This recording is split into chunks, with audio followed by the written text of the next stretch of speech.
First day of the 2019 Fort Lauderdale Boat Show, and the place is packed. Pier 66 has got the new Super Yacht Center. We're going to have a look today of the 141-foot Expedition Yacht MARCATO. MARCATO is actually loading in a Triton submarine this morning.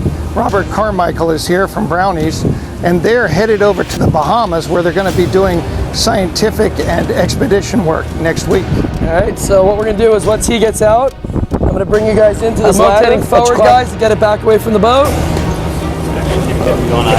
Yeah, if you don't mind. Yeah, you can step right. It'll be hard to judge, but there you go. I think you have to lean it. Good job, guys. Okay, here we go. Yeah, pull yours in just a little bit. There you go. Just kind of rotate it. There you go. Nice, guys.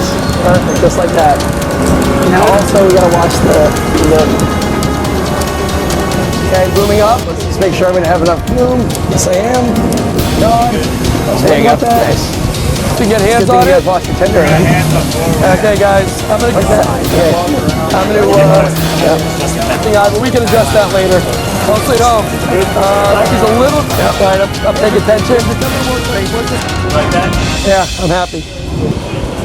MARCATO is here at the Fort Lauderdale Boat Show today and through the end of the weekend, and so if you're in the market for an expedition yacht, this has to be one of the finest yachts available in the world, and it is located just in front of the 15th Street Fisheries, right across from Pier 66, so we're easy to get to. Give us a call, set up an appointment, and we'll be happy to show you MARCATO.